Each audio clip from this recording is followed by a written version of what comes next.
This presentation will provide an overview of the information needed to understand RFM's Anti-Money Laundering and Counter-Terrorism Financing AML-CTF program. Money laundering is the process by which persons engaged in criminal activities attempt to conceal the true origin and ownership of the proceeds of their activities. A money launderer seeks to place money from the proceeds of crime into the legitimate financial system without arousing suspicion, move money around with the intention of making it difficult to identify the original source, and reintroduce the money into the legitimate economy as if derived from an apparently clean source. Terrorism financing involves moving legitimate funds into the control of terrorist organizations. This is sometimes referred to as reverse money laundering. The forms of terrorism financing are typically grouped into two categories: financial support and revenue-generating activities. Theft of personal identity information is a common method used by terrorists and criminals to operate in the legitimate system. The Anti-Money Laundering and Counter-Terrorism Act 2006, AML-CTF Act, regulates financial institutions in a way which will help detect and prevent money laundering and terrorism financing within Australia. It is designed to prevent money laundering and terrorism financing by establishing an audit trail or transaction history. It is designed to meet international standards. Imposes obligations on businesses offering specific services that could be vulnerable to exploitation by criminals or terrorists wanting to launder money or to finance terrorism, and sets out a list of designated services that have been identified as posing a risk for money laundering and terrorism financing. A financial entity that provides a designated service is referred to as a reporting entity.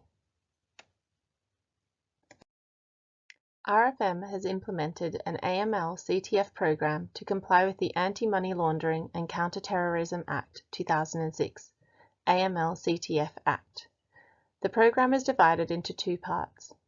Part A sets out RFM's general obligations, including measures designed to identify, mitigate, and manage the risk that the company may unwittingly facilitate money laundering or financing of terrorism by providing designated services to its customers.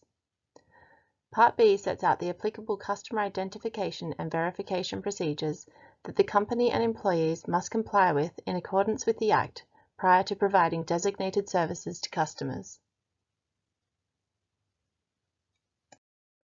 RFM has an AML-CTF compliance officer appointed by the board who is responsible for overseeing and supervising compliance with the program.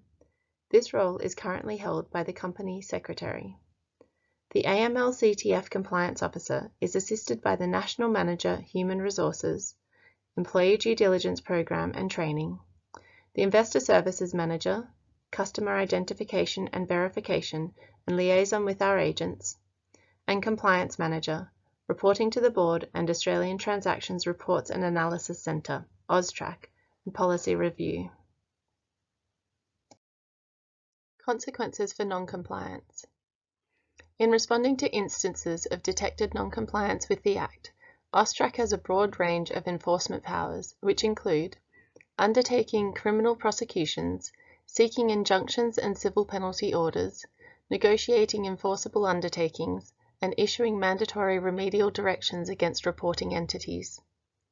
Examples of non-compliance with the Act include providing a designated service to a customer before carrying out an applicable customer identification procedure, not carrying out ongoing transaction monitoring and customer due diligence, failure to report suspicious matters, threshold transactions, or international fund transfer instructions, providing a designated service without having adopted a program under the Act, and failure to keep records in relation to compliance with the Act, including the performance of customer identification and verification procedures. Employee due diligence is carried out by performing checks during the recruitment phase for new employees and on an ongoing basis for continuing employees. The purpose of employee due diligence is to reduce the risk of employees being involved in the facilitation of money laundering or terrorism financing activity with the provision of our designated services and ensure RFM complies with its AML-CTF obligations. The due diligence process is the responsibility of the National Manager Human Resources, with oversight by the AML-CTF Compliance Officer, or any other corporate staff as delegated. RFM is required to report on the following to AUSTRAC: suspicious matters, including where RFM has reasonable grounds to suspect that a customer is not who they claim to be, that the provision by us of a designated service may have been or may be used to assist in financing a money laundering or terrorism financing offense, or may be relevant to the investigation or prosecution of a money laundering or terrorism financing offense. Threshold transactions, which are transactions involving the transfer of $10,000 or more, and other compliance matters. An AML-CTF compliance report must also be provided to AUSTRAC annually. RFM's AML-CTF program only applies to investors trading units in RFM managed funds. Customer identification is completed by advisors for the majority of our investors, new and existing if required. Advisors are required to either complete the identification form and send it to RFM with the application or off-market transfer form, or complete the identification form and retain it on their client file. If this option is chosen, the advisor must confirm on the application form that they have completed the AML-CTF requirements. There are different customer identification forms available for different types of investor, including individual, company, trust, and partnership. These forms are available on the RFM website. All new application or off-market transfer forms cannot be processed until the AML-CTF requirements have been completed and/or verification undertaken and provided. AML-CTF legislation does not allow flexibility to complete the requirements after the event. Receipt of the appropriate customer identification documentation is checked and confirmed by RFM Unit Registry, Boardroom, and/or the Investor Services staff for off-market transfer forms for 2007 Macgrove Project, MPO7. If there are reasonable grounds to doubt that an existing investor is who they claim to be, verification must be undertaken by completing the relevant identification form. Dealer groups with customers who receive or will receive a designated service from us are required to complete an AML-CTF Customer Identification Agreement with RFM prior to forwarding a customer's investment application to RFM Registry. The agreement sets out the dealer group's ongoing obligations in undertaking customer identification and verification, record keeping, and compliance by their authorized representatives, advisors. The Investor Services Manager is responsible for ensuring that agreements are sent to all active dealer groups in RFM Registry, and once received back, checked for correct completion and saved to file. All advisors with RFM investors are required to provide us with their Australian Securities and Investments Commission, ASIC, authorized representative number, their Australian Financial Services, AFS, licensee or dealer group details, and their contact details. Dealer group and advisor license details are verified on the ASIC website. New advisors and dealer groups will be sent a registration form as part of the advisor or dealer group welcome pack.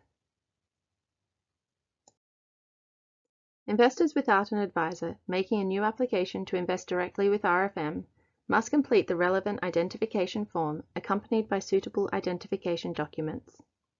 Identification documents may include one of the following: Australian State or Territory Driver's Licence containing a photograph, Australian passport, foreign passport or similar travel document containing a photograph and signature of the person, card issued by a state or territory for the purpose of proving a person's age and containing a photograph. The original identification documents must be viewed by an RFM representative or a certified copy provided. If the investment is to be held in a company name or trust, an original or certified copy of the Certification of Registration issued by ASIC or another Commonwealth statutory regulator, or an original or certified copy of the trust deed, for trusts only, must be provided. Further information relating to the entity's trustees, directors, and beneficial owners may also be required. For further reference, additional detail, and definitions, please refer to the RFM Anti-Money Laundering and Counter-Terrorism Financing Program. If you have any questions, please contact the compliance team. This concludes the Anti-Money Laundering and Counter-Terrorism Financing Program training module.